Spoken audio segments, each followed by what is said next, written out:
사랑하는 주양교회 성도 여러분, 안녕하세요. 이병철 목사입니다. 오늘도 우리를 향한 사랑의 열정으로 쉬지 않고 일하시는 주님을 인해 감사가 넘치는 복된 날 되기를 바랍니다. 5월 19일 목요일 주만나는 하나님의 열심은 멈추지 않는다란 제목으로 본문은 출애굽기 1장 1절에서 14절까지 말씀입니다.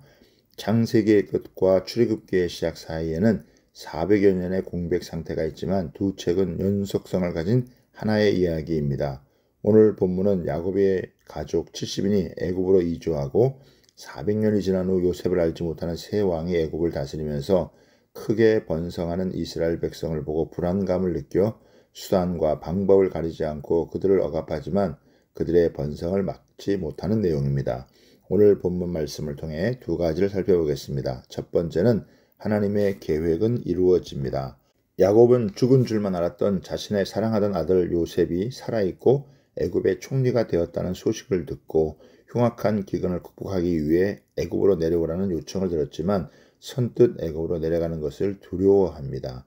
이런 야곱에게 하나님은 나는 하나님이라 내 아버지의 하나님이니 애굽으로 내려가기를 두려워하지 말라. 내가 거기서 너로 큰 민족을 이루게 하리라고 말씀하셨습니다. 그래서 야곱은 가족 70명을 데리고 애굽으로 내려갔고 그 후에 400년간 엄청나게 번성했습니다. 7절에 보면 이스라엘 자손은 생육하고 불어나 번성하고 매우 강하여 온 땅에 가득하게 되었다라고 합니다. 거의 동일한 동사가 4번이나 연이어 나타나는데 이를 수사학적 완전 강조라고 합니다.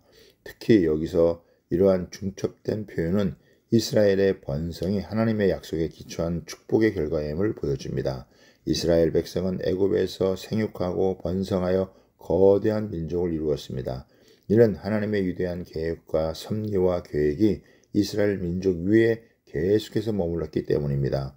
애굽의 총리였던 요셉과 그 시대의 사람들이 모두 죽은 후에도 이스라엘을 향한 하나님의 원대한 계획은 변하지 않았습니다.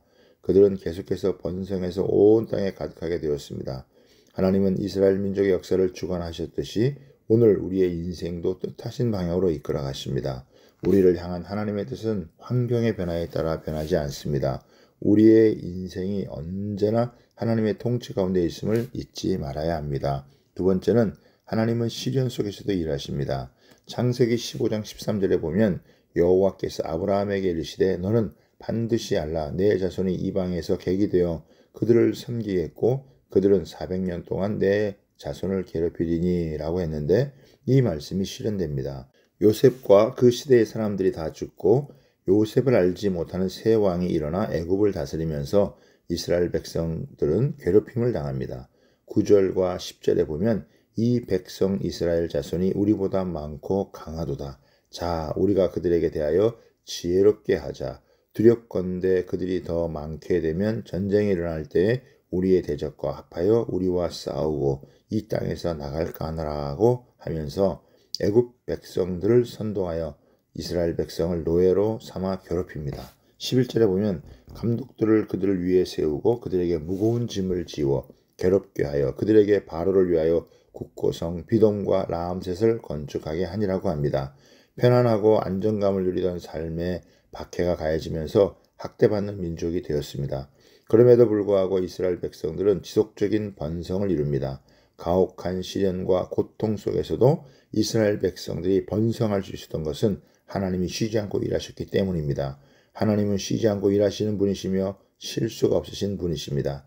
지금 이 순간에도 하나님은 택하신 백성을 위해 열심히 일하십니다. 혹시 극심한 시련 가운데 신음하며 고통스러울지라도 낙심하거나 포기하지 마시길 바랍니다. 우리를 향한 하나님의 일하심은 멈추지 않습니다. 하나님은 지금도 살아계셔서 역사하신다는 사실을 가슴에 새기고 살아가시길 바랍니다.